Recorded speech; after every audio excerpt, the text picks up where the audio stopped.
Bien salut à tous, c'est GordonJack96. Alors, de retour après une longue absence, enfin une longue absence. Ça fait bien 2 semaines que j'ai pas fait de vidéo, je le sais bien. Mais bon, j'ai pas vraiment eu l'occasion d'en faire, pour des raisons, on va dire, qui me regardent. Non, sérieusement. Non, je suis vraiment conscient que pendant 2 semaines j'en ai pas fait. Voilà, ça m'a pas vraiment plu. Mais bon, de retour. Et en plus, avec un nouveau jeu, Max Payne 3. Et j'ai bien décidé de vous faire un petit test de ce jeu. Pour ça, bien, voilà, je me retrouve dessus. Bon, alors, pour commencer, bon, vous devez bien le savoir, les fans. Je rappelle toi que c'est un jeu développé plutôt par Rockstar Games.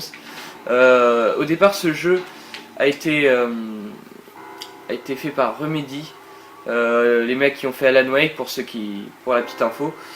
Bref, ils ont passé le flambeau à Rockstar qui a vraiment bien géré le coup.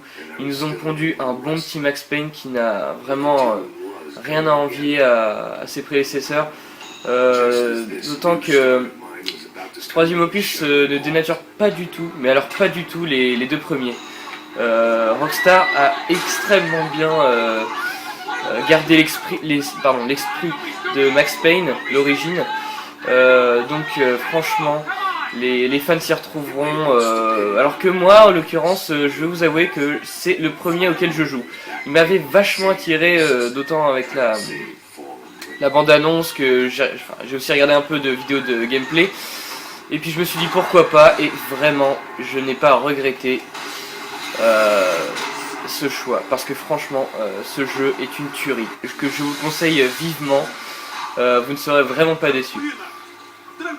Donc ici nous sommes donc au premier niveau, c'est le premier chapitre du jeu. Je voulais pas vous spoiler, donc bon, j'ai commencé avec le premier. Donc on retrouve Max qui est donc maintenant garde du corps, puisque dans les épisodes précédents il était flic, si j'ai bien compris. On retrouve un Max assez toujours aussi traumatisé par la mort de sa femme et de sa fille, puisque pour ceux qui ne savent pas, Monsieur Max a donc perdu sa nana puis son bébé, donc voilà, il est pas trop content comme vous pouvez le voir. Bref, il se retrouve garde du corps pour des raisons que je ne vous dévoilerai pas, puisque vous le verrez dans cet opus. Et il est donc à la solde d'un, je sais même plus qui, un grand entrepreneur qui s'appelle Rodrigo, et qui dans ce chapitre vient de se faire kidnapper par une bande de malfrats. Et donc on va devoir aller le retrouver, ce pauvre Rodrigo. Ce serait dommage qu'il crève, quoi, voilà. Oh putain, comment j'ai sorti ça. Bon bref, pardon. Donc, la particularité de ce jeu, c'est que vous allez pouvoir exécuter ce qu'on appelle des bullet time. Bon, je n'apprends rien aux fans du jeu, bien sûr, mais pour ceux qui découvrent, le bullet time, c'est donc la possibilité de ralentir le temps, entre guillemets, comme ceci, hop, et de pouvoir achever les ennemis de manière vraiment très classe. J'adore ça. J'en abuse parfois, c'est vrai, mais c'est tellement bon. Et donc, comme vous venez de voir aussi, on a la possibilité, le jeu vous propose un truc vachement bien, c'est donc les kill cam, les bullet cam plutôt. Franchement, ça donne vachement bien, ça donne vraiment une personnalité au jeu, puisque à chaque fois que vous finirez une vague d'ennemis, ça se déclenche automatiquement. D'une manière ou d'une autre, vous n'aurez jamais les mêmes. Ce sera soit des plans de différence, soit avec d'autres armes, parce que vous pouvez donc avoir beaucoup d'armes dans ce jeu. Vraiment, vous avez beaucoup. Merde, j'arrive plus à m'exprimer. Vous avez donc des flingues, des fusils d'assaut, des fusils à pompe, toutes sortes d'armes. Vraiment, c'est très varié. Vous n'avez pas que 2-3 armes. Je crois que vous devez en avoir peut-être une vingtaine même, tellement il y en a. Enfin, j'abuse peut-être un peu, je ne sais plus, j'ai pas vraiment compté. Enfin bref, vous n'allez pas vous ennuyer. Hop, donc toi tu meurs. Alors, il y a aussi donc la possibilité de jouer en mode multi, mais malheureusement j'ai pas encore pu le tester, puisque j'ai pas vraiment de Xbox Live pour le moment. J'ai bien l'intention de me remettre. Ça doit faire enfin 2-3 vidéos que je vous dis ça, j'ai toujours pas fait, oui je sais bien, mais ça va pas tarder, je vous rassure. Alors, hop.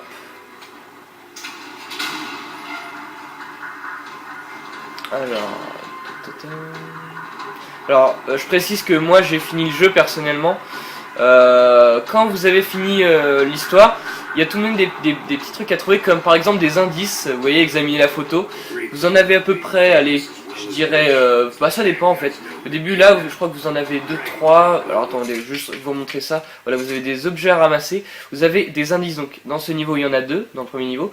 Et vous avez aussi des armes en or à débloquer. Alors, dans chaque partie, dans chaque chapitre, vous aurez 3 parties d'armes en or à trouver. Ce qui vous permettra donc d'avoir votre arme et en or, voilà, comme ça, c'est tout.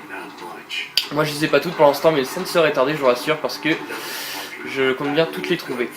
Et je précise que le fait de vous trouviez les armes en or et les indices va vous octroyer certains privilèges, certains petits trucs, comme par exemple faire une bullet cam à chaque fois que vous tuerez un ennemi. Voilà. Vous avez aussi un exemple, excusez-moi je change de sujet, de... comment je vais appeler ça, je sais même plus comment ça s'appelle. Le principe c'est, l'ennemi vous tue, entre guillemets, c'est-à-dire que vous n'avez plus de vie mais vous avez quand même un médicament en rabat, les médicaments qui peuvent donc vous redonner de la vie.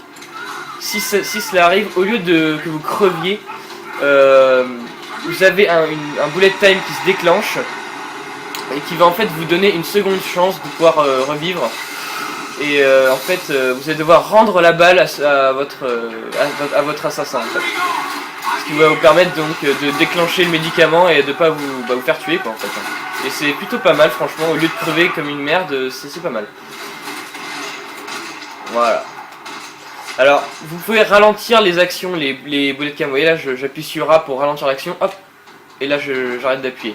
Et vous pouvez aussi continuer à tirer pour votre plus grand plaisir, bien sûr. Moi j'adore, je continue à tirer des fois comme un salaud, oui effectivement. Mais j'adore ça. Hop.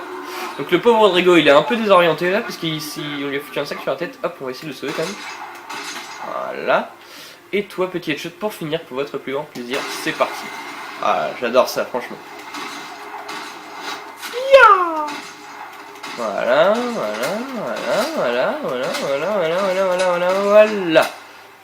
Ouh, quelle action.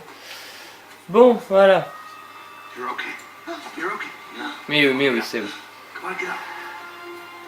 Bon, bah écoutez, voilà. On a sauvé Rodrigo, c'est magnifique. Et je crois bien que je vais vous laisser sur cette magnifique fin de chapitre, sur ce magnifique fin de chapitre. Cette magnifique, oui, c'était bien au début. Donc voilà, je voudrais pas trop vous spoiler quand même, donc je vais vous laisser ici. Et bien j'espère que cette vidéo vous aura plu mes chers amis. Encore une fois, je suis désolé pour cette absence, je compte bien refaire des vidéos sous peu. Notamment donc peut-être une balle chargée sur un MW3, je pense faire ça, j'ai bien aimé le mode, alors voilà, c'est en projet. Et je ferai aussi sûrement un petit montage avec ce Max Payne 3, avec quelques boulets de cam et autres trucs bien sympas. En tous les cas, je vous remercie encore une fois d'avoir regardé ma vidéo. Et je vous invite bien sûr soit à laisser un petit pouce vert, à un commentaire même, si vous êtes gentil, ou même à vous abonner si ce n'est pas fait. Voilà, merci encore, salut à tous, prenez soin de vous et dites au revoir à Tonton Max Payne.